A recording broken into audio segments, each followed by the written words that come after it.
Ladies and gentlemen, welcome in. First edition, MarcelloMania. And he's not Marcello, but he's an Italian. Good buddy of mine. We're going to call him the Atlanta Insider, Jeff Ginazzi. Jeff, I had to have you on the first episode. Appreciate it, man. No problem. Excited to be here. Kick everything off. So we're gonna roll through some topics. I think, especially with you being in Atlanta for a while and in your background, we'll focus a little more on the Hawks series when we get there. But neither one of you or me or you have watched much hockey. I watched it a ton, and then once the Bruins choke like they do annually, I haven't watched a ton. So I'm just going to give my prediction right off the top. We're recording Monday night. Game 1's about to start. I'm just going to say Tampa in 6, but disclaimer, I haven't watched. You got any prediction? Well, you just took it right out of my mouth. I think it's Tampa in 6. And I bet you they're probably going to win at least 2 games by three or more goals. It was a crazy. I mean, obviously the Islanders grinded it out, played 7, but I think it was game 5 or 6, got 8-0. I think it was game 5, and the Islanders forced game 7. But how do you just go to a series, a 7-game series, and you win 8-0 in one game? Yeah, it was pretty shocking. It just came out of nowhere. You're watching the TV and watching the score, and then next thing you know, you're like, all right, I don't need to watch anymore. It's over. Yeah. I mean, they don't even have a chance to come back at that point. And I haven't watched a ton of the Canadians. People talk about how they just kind of control the puck, and Carey Price just does Carey Price things, I guess, in the postseason. But yeah, and this will tell you how much I've been watching. So I saw that was the finals matchup yesterday or Saturday or whatever. I saw that it was the Canadians, and I was like, wait, what the heck? Aren't they normally in the East? But I guess they redrew the division lines for the COVID protocols, and I was just like, oh, well, I missed a lot. I only was watching one team this season, and I guess I never noticed they weren't playing them. So, yeah, the format's crazy. Hopefully, it was kind of fun for this year because, like, in one sense, you developed a lot of rivalries because the Bruins and the Caps, who is the team you pull for, I mean, they played each other. I don't even know how many times, but a lot more. You played right. Overall, and you played them more frequently. So it's kind of cool for a one-off, but hopefully they'll mix it back up. Yeah, get back to the norms, right? Yeah, so that's our depth of hockey right now. So we're gonna jump around a little bit more. Suns and Clippers. I mean, I think it's just a matter of when the Suns close it out. Again, this one they're playing tonight, so they could close it out in Game 5. No Kawhi again. I think they're back in Phoenix. I think they get it done. Yeah, I think the series over tonight. The way that Chris Paul's been playing is unbelievable. They were able to get a couple key wins when he was on the bench, and it just makes it that much harder for them when they don't have Kawhi and Chris Paul's back. The big man down low, Ayton, is eating it up, 22 rebounds last game. So I just don't think the Clippers have enough to stop them. And anytime they get past their, six guys, the first one off the bench now, they can't really give them anything. So I think they'll win it out tonight. Probably about a 13-point win or something. I mean, I just don't see, playoff P being able to do anything. I like it, man. The official prediction on the point score. Yeah, I mean, I've been really impressed, and part of it's maybe because they just brought fans back, but I feel like that Suns arena is just rocking every time I watch a game there. Oh, yeah. I mean, it's a great city to be in. I've been there a few times, so you can definitely have a lot of fun, and when your teams are doing great, Devin Booker is just come together. Yeah, I mean, it's been crazy, and Chris Paul, I mean, at this point in his career, I don't know, he's played for 7 teams. I didn't bother counting, but he's bounced around, and he's always like in the mix of a contender. But he's like, this seems to be the right fit at the right time for him. Yeah, I mean, he's in his 16th season. You're kind of looking at him, and you're like, doesn't have much left in the tank probably, but he keeps grinding it out. He reinvents himself. He doesn't have to score the most points. He easily goes out every night and gets double-digit assists. And it definitely helps when he has this young team, when he's got shooters, he's got big guys for, Lob City 2.0. It's crazy to think that we're looking at probably one of the best point guards of our lifetime and maybe ever. And he's never even seen a finals or even sniffed one. Because, the one he made to it before, they basically just got hammered. So, yeah, kind of pulling for the Suns in that way. Always like to see Steve Ballmer getting all mad on the sidelines. That's usually a highlight of my night. I hope it's the Suns, and, going into the East, it could be a little mix up there too. Dude, he is Steve Ballmer is definitely entertaining, if nothing else, win or lose. Yeah, I mean, he takes it to the next level. I mean, you thought seeing Mark Cuban down on the sidelines was funny. Oh man, PG misses a free throw and he just hangs his head, and it's like, yeah, everyone's watching you sitting down there. Man, So. you brought up something good that I wasn't necessarily going to bring up. All the coaching changes in the last, say, week or so. The Celtics got, I believe his name Udoka he was on the net staff and he was on Popovich's staff, and then Carl. He had Indiana. Yeah, and then I'm trying to think what else. Oh, and then they just signed Chauncey Billups to a 5-year for Portland, right? Yeah, and then for Portland. Jason Kidd reunion back in Dallas. Well, all right. But yeah, it's going to bring Dirk out of retirement. Fit? Yeah, I know. What do you think is the best fit for on the surface? I'm not really sure.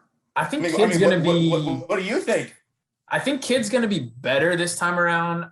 I always thought he had the potential to be a good coach, but you can't go straight from. He literally went from a player right to head coach. There was no grooming period. Right. So I think he'll be better. I like Billups, but Damian Lillard, there's already talk about him on the way out, so that's going to be a project. I mean, I guess he's the best coach, and Indiana's got a good roster, or decent roster. Yeah, they got a decent roster. Obviously, they have, I think a few things to figure out with their young guys. Karis LeVert is good. Miles Turner's good.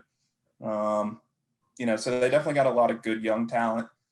They'll have to make some decisions with contracts as these guys get ready to re-up. But they have a decent core. Big fan of TJ Warren. He just seems to, everywhere he goes, just grinds it out, puts up points. But, I would say Portland. Portland is the one I'd be kind of scared of right now because it looks like it's going to go one or two ways. It's either Dame's going to ask for out or he's going to mesh with Billups, and, hopefully they get some more help for CJ and Dame, and, maybe they can make a run at it with, kind of all the old heads starting to fizzle out a little bit, as it kind of seems. Yeah, and Udoka's got some talent to work with. Obviously, you get Tatum and Brown and some young guys. I don't know how Stevens is going to be as a GM. I know he brought his guy back in Horford, but at least that shows me he's willing to make moves. Whether they're right moves or not, we'll see. But as a Celtics fan, that's somewhat encouraging. And I don't blame Lillard for wanting necessarily out at this point. It's just I would have thought Billups was someone he would kind of jive with, but we'll kind of see how that plays out. Yeah. I mean, and it's kind of crazy. I mean, we're getting a lot of new coaches in there, which is always good. It's always interesting to see, people retread, because I would say like a Rick Carlisle, that's not a retread. I mean, he did a fantastic job for the Mavs for 13 years and, it was just time. But, like the Jason Kidd one kind of worries me a little bit. I mean, when you're talking about someone like Jason Kidd, who's already been a head coach twice, and basically at this point, he's going to be the third time being a head coach, and because he never really coached before, you say he has to come from the Frank Vogel coaching tree. Right. I mean, who's come from the Frank Vogel coaching tree? I mean, you usually talk about Pop, Doc Rivers. Yeah. But it's just like, he got a lot of credit, but he got credit for being on the Lakers with, LeBron and AD. How much was Vogel really coaching at that point? No, I totally agree. And I just think with Kidd, I think he'll be better, but as you mentioned, just from his background, I think his ceiling's only so high. So it's going to be in the NBA if you have the talent, but I mean, they could have also looked. Yeah, I mean, you're gonna need another guy or two, so that'll be interesting. We'll stick with the NBA and a team that you probably know a lot more about. Probably the biggest story of the postseason has been the Atlanta Hawks. I mean, Milwaukee. I know everything was different. I mean, the Bucks went from 1 seed, 2 seed last year. All of a sudden, it was Philly.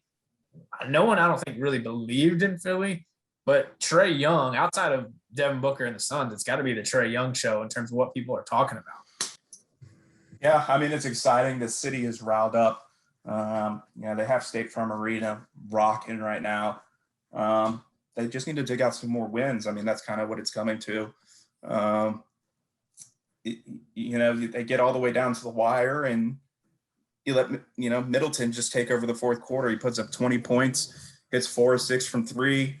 I think he was like a plus 22 or something, just in the fourth quarter alone. So, I mean, you got to be able to close the games, but it's a young roster, and, everything at this point is an added bonus. They lose their next 2 games and they're out. I think they're basically kind of a year ahead, or maybe even 2 years ahead of where people thought by the time they'd get to a conference finals. So, those guys just getting experience of being in the playoffs is huge. And I think they still have a shot. I just don't know if it goes to a game 7, they get it done. But at the same time, they've won every game 7 on the road so far. So, you never know what can happen. Yeah, it's definitely one of those, like you said, they got a shot this year, but it bodes well for the future because you're getting this invaluable experience.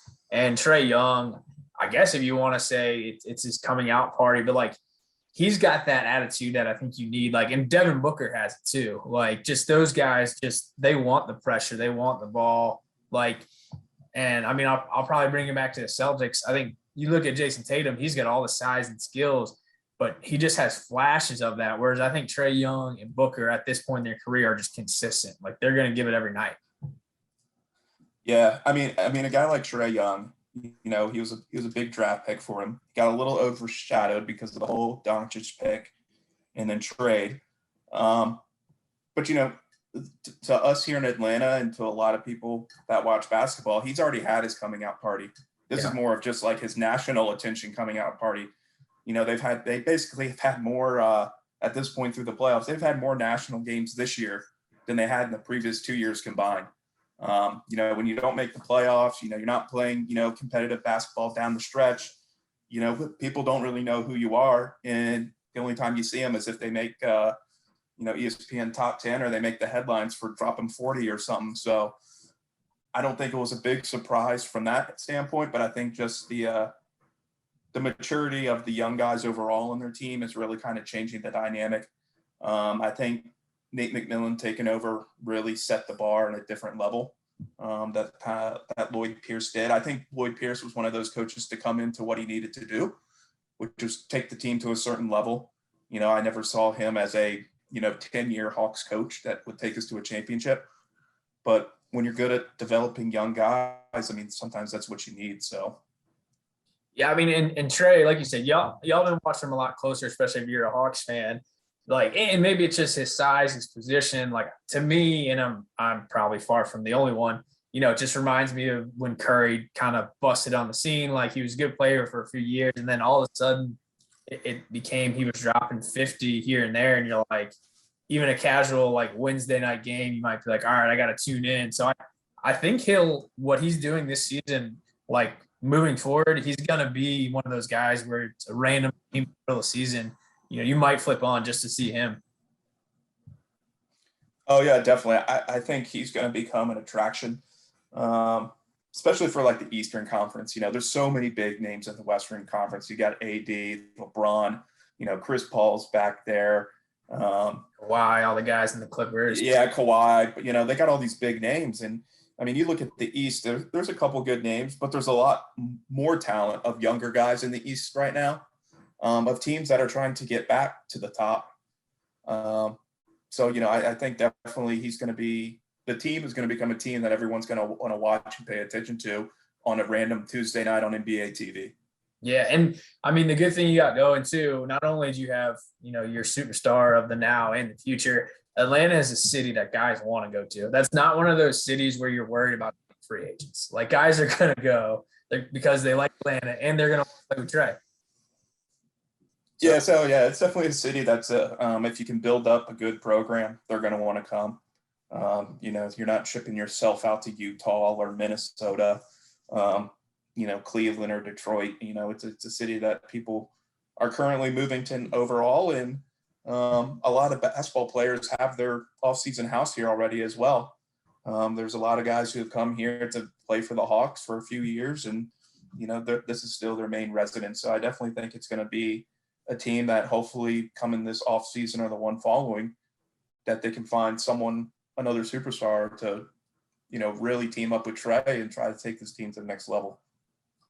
I agree, man. Well, we obviously went NBA heavy, we went Atlanta heavy, because that's, right up your alley right now. We'll end with something a little lighter. We're going to try and get this one out before the 4th.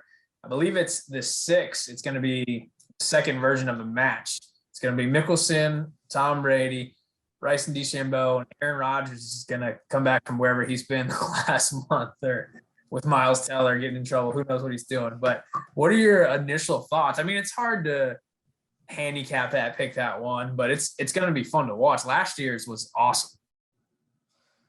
Yeah, I mean, I think it's going to be really interesting. I mean, they're playing out in Montana, right around the corner from Big Sky. So, I mean, I don't know much about a course, but if there's any tall rough, I think Bryson's in for a rough match. And I'm not sure how much of the pieces Aaron Rodgers can pick up. But we've kind of already seen Brady play, and we know how good Phil is. He's coming off a crazy run, added another major. So definitely taking Brady and Mickelson, and I don't even think it's close. Yeah, I mean, obviously, anyone that knows gonna pick Tom Brady.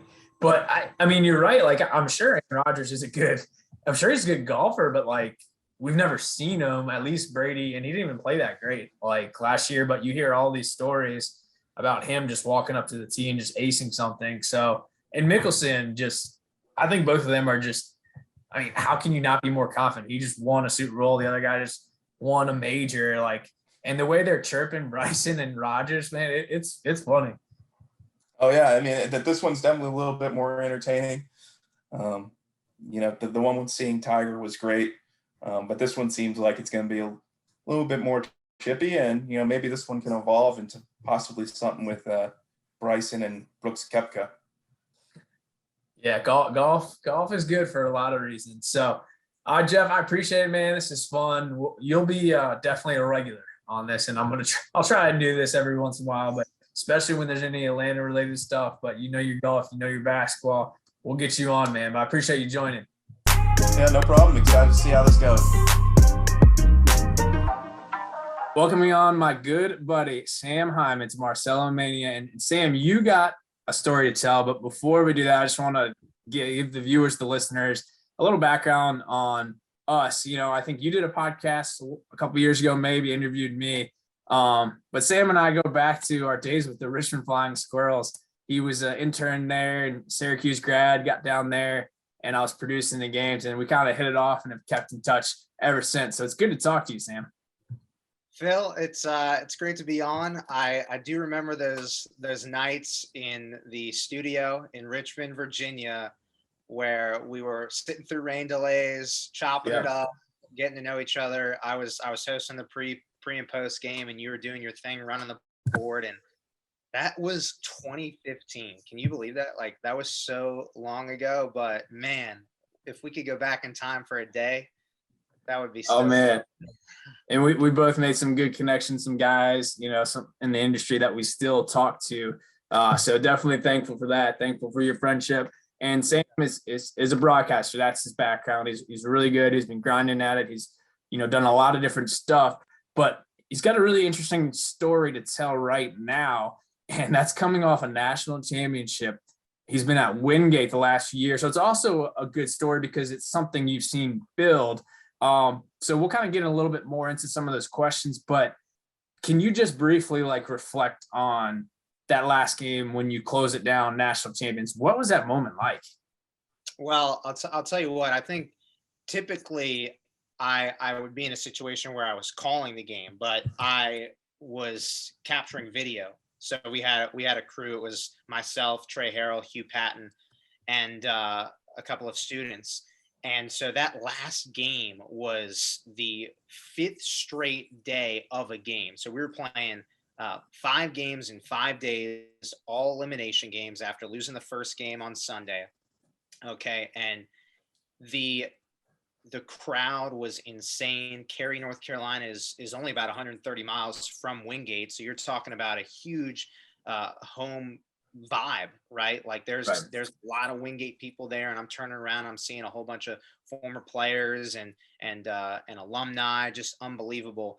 And when the game started, it was chaos for us because we were focused on capturing the video and putting it out on Twitter and Instagram in real time. So like there were moments where we scored 3 runs in an inning, for example, and our crew was getting footage from different parts of the field. And when it was brought to me, I would edit it in Adobe Premiere. And so my head was down, like locked in during certain moments of the game. So I was kind of in and out of actually watching the game. So it was kind of a unique experience. But we were getting these incredible videos out in almost real time, and that's a huge credit to our entire team. So it was definitely not a typical way to, I guess, watch or even work a game for me, at least, because I'm used to calling the game and watching every single pitch. But there were moments where I had to, when there was no one on base, I had to step away and say, all right, I got to edit this video really quickly. So it was definitely a very unique experience, and just an unbelievable run for the squad. Yeah, no, I've certainly been there when you're at a game, but your job is so specific. You take some of it in, and then some things you're just like, okay, awesome. But like, so you've been involved with Wingate, and how much of this did you see coming into the season? I'm sure you thought the team was going to be good, but how did that expectation start to build? What was the vibe like going into the year? Yeah, going into the year, I don't think I would be the only person to say that a national championship in the cards, that seems like a stretch, but just an incredible run for these guys. I think that over the course of the year, it definitely started to become a reality that this team was good. But for me, since I was covering so many other sports at once, I didn't realize it until the team ran through the region. The team did not lose a game in regionals, and offense was clicking, pitching was on fire. And then once the squad got to Cary, it was like, okay, anything's possible. But I still didn't think that winning that's a big deal, right? But I'd say after the first couple of elimination games that we fought off, I was like, all right, this is legit. I mean, but I know the guys believed it from day one, no question about it. They're on the inside. They can control everything. So Jeff Gregory and his staff, tremendous job. And I'm forever thankful to just be a small part of it. And what a ride, what a bus ride. Yeah, no, I saw you posting a lot about the bus ride. That's awesome. And yeah, I get it too. I mean, every player, every coach, I mean, they have the ultimate goal, and you understand that. But when you do step back and look at it, a national championship, you can't top that. So that's such a lofty expectation, but it's awesome that they delivered. Now, Wingate lost the first game. And then you mentioned it, the backs were against the wall. They had to fight off elimination. When you dropped that first one, because obviously you hadn't lost them forever, what was the feeling like amongst the team? Was there, a little uncertainty, or did they not miss a beat? What was it like?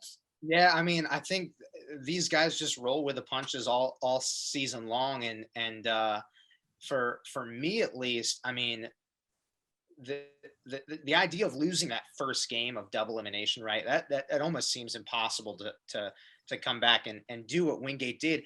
And it's rare. It's actually the first time a team in Cary lost game one, okay, and then rattled off 5 straight. The first time that's happened since 2005. So it does not happen a lot. And the moments where it just felt like there was this wave of success would be, I would say, every time we pull the coach and a student athlete over for a post game interview, there were these I call them bottle baths. They weren't necessarily like Gatorade full tub baths, but the guys would come up behind us and dump all these bottles of water on the person that I was interviewing, and it was like, all right, this is happening again, and then it's happening the next day, and we're just rolling here, and it's just like seems like there's no other outcome but a win, right? But they had to do so much during the week. There were so many crazy moments that we can get into. I mean, there was a game where I've never seen a game get stopped in such a suspenseful moment. We had the bases loaded, ninth inning, 2 outs, 2-2 count. They stopped the game because of rain for 3.5 hours. So Crazy. we've got a guy, Hunter Dula, who's sitting on a 2-2 count for 3.5 hours. And I'm sure the guys were probably like saying, what are you going to do? You're going to swing? You're going to take?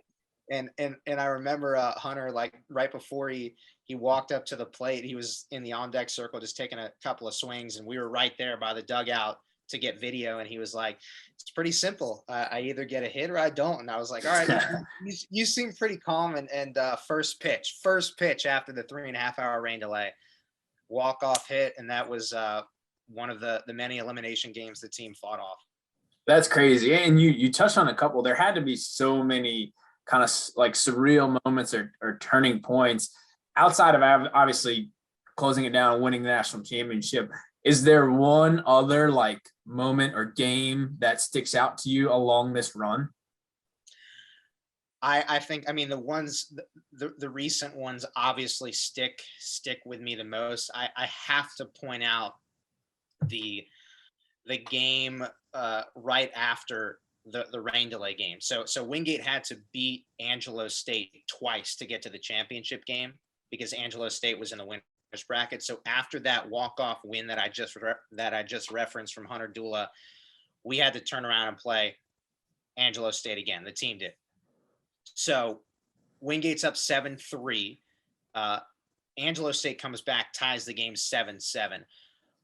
The 10th inning comes around, and there's a runner at second base. So the potential, like the winning run for Angelo State is at second base, and the season is on the line. And Coach Gregory brings in Tommy McCollum, who, if you're not aware of Wingate, Tommy McCollum had not pitched in a game since April 25th.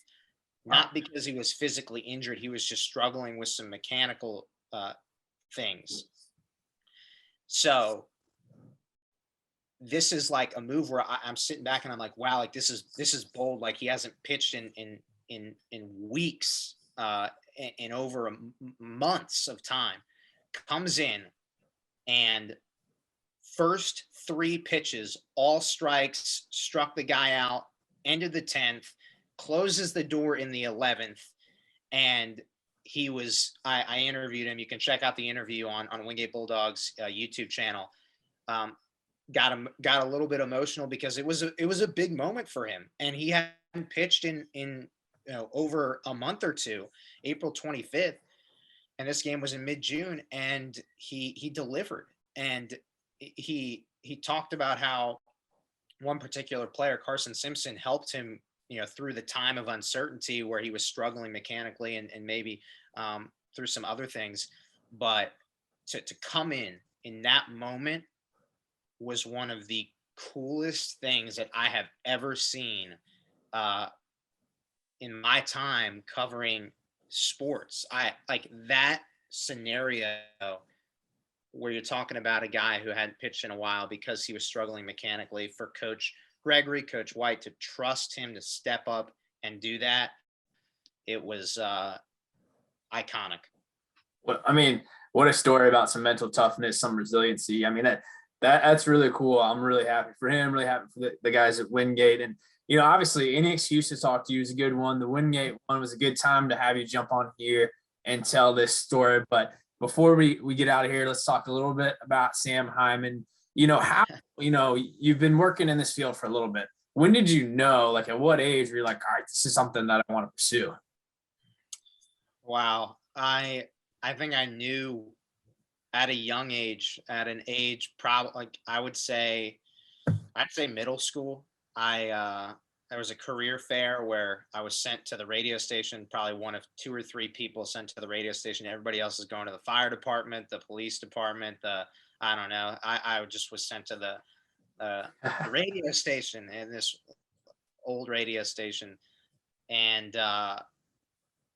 that's when I realized it. I also realized it when I was in the cul-de-sac playing basketball. I know a lot of people actually have this story, but I was talking to myself, doing like Sports Center highlights, calling the game, I guess you could say, in the cul-de-sac. But I would get scared. I would get nervous when a neighbor came out of their respective house, because I was worried that they would hear what I was saying and be like, why is this why is he talking to himself about Need some friends, yeah. Yeah, random stuff. I think that sort of was some foreshadowing of it took me a while to develop confidence. Even when I went to Syracuse, I was a little bit intimidated by the amount of talent that was there. So being that little kid, I think worrying about those neighbors, thinking of why is this person talking, that was a little bit of foreshadowing of okay, you have to just be confident in what you're doing. So yeah, to answer your question, I'd say around middle school time frame was when I realized it, and it's been a journey. It's been a ride. So I'm gonna ask you a 2-part question. This one should be a little more simple. We can say we just talked about the Wingate National Championship. We'll throw that one out. But as a fan for one, and then on the working side of things, what are a couple of your favorite memories? You can give me a couple of each, or just one from a fan perspective and one from your working. This is in my lifetime. Yeah. Could be before you're at Syracuse, whenever. Okay, fan perspective, probably the greatest sporting event. This You throw out a couple. Yeah, this is tough. I don't know if you know this, but I was at a playoff game in Seattle, and this was back in, I believe, 2010, 2011. Marshawn Lynch, the Beastquake run. I was there. Thank you. I think you told me that. I can't believe I forgot. Yeah, I was at that game. So fan-wise, that certainly was insane.